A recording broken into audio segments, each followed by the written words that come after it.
They sent people out here, agents of the company, to sell trust certificates, and they got back some $39 million of other people's money. Now, the trust certificate says that they're supposed to use that money for the benefit of the investors, the people that buy those certificates. Instead, they set up a bunch of subsidiary corporations, set themselves up as officers in some of them, and in turn used the money of these other people to advance their own personal welfare.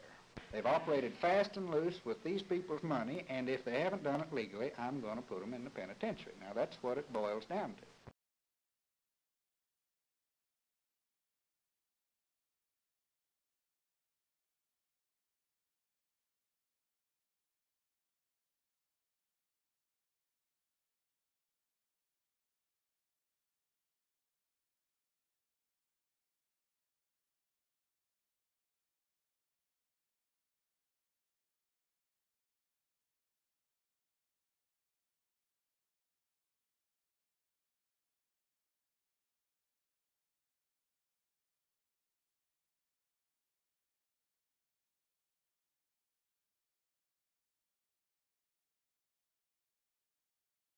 Back there in 1908, when you joined as quite a young man, what were things like in the fire department?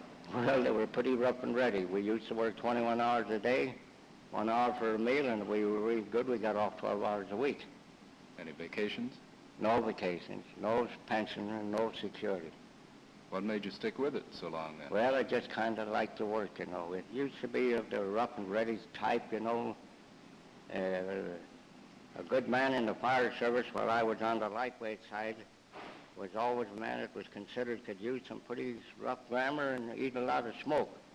But through later years, we come along with a scientific system through the fine efforts of men that's had a whole lot of learning.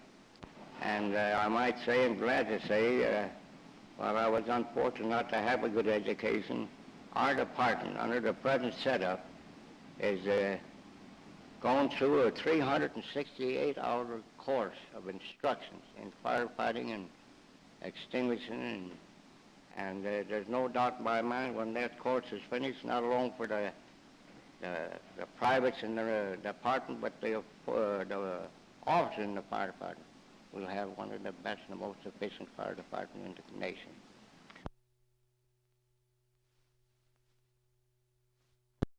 Exciting to man's imagination as outer space has been the recent discovery here in the Holy Land of ancient scrolls tightly rolled up and stored in caves along the shores of the Dead Sea.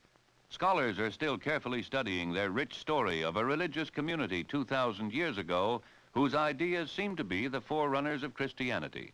But the Dead Sea Scrolls are very old with many parts missing and must be treated with great care to preserve them and then studied with all the resources of the human mind.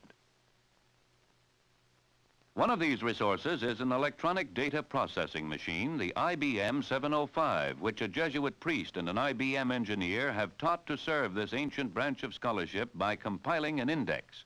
Father Busa and Paul Tasman have put almost 30,000 words on punched cards, and these in turn have been electronically transferred to 2 reels of tape. In analyzing and interpreting very old documents, it is important to know how often each word appears and precisely where. This takes most of a scholar's time. Months of drudgery which each must perform for himself are minutes' work for the computer.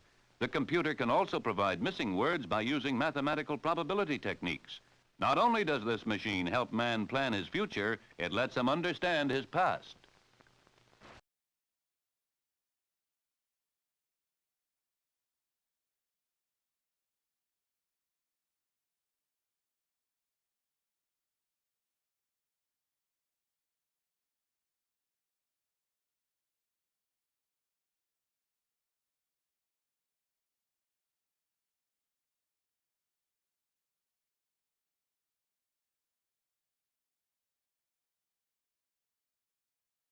Senator, what were the committee's principal reasons against expansion?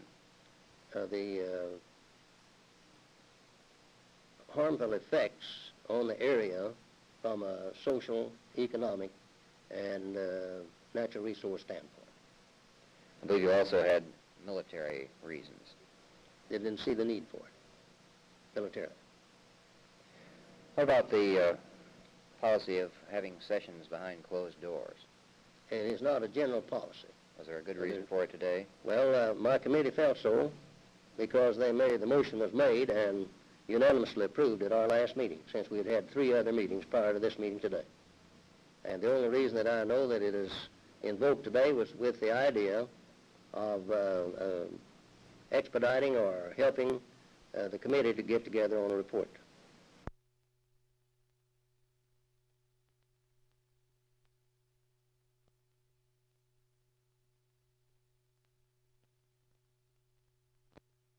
The principal point in our report is that national defense and indeed national survival are the paramount issues of the day.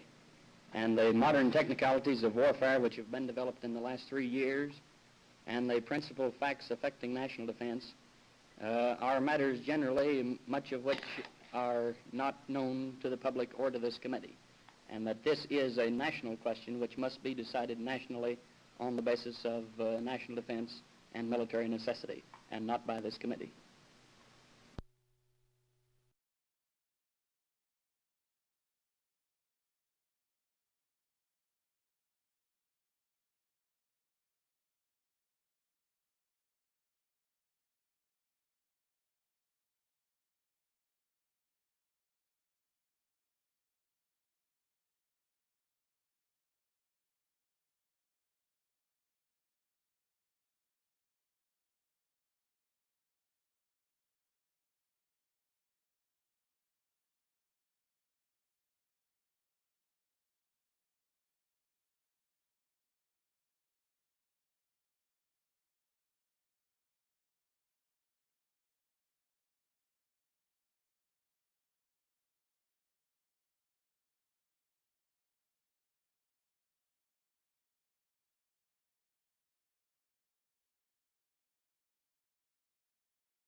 I feel a red flashing signal of the type used on police vehicles and ambulances should be installed on the roof of the bus.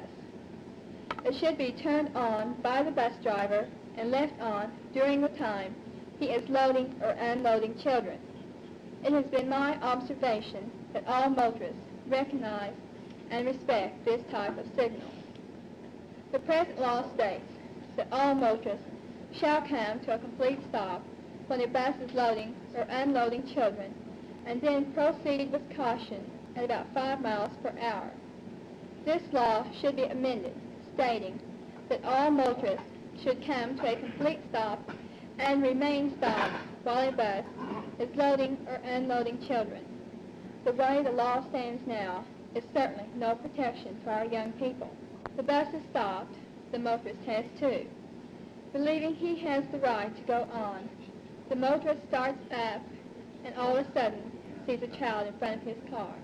In preference to the first law as it reads now, it should be amended to state that all motorists will stop and remain stopped, or motorists won't stop at all for school.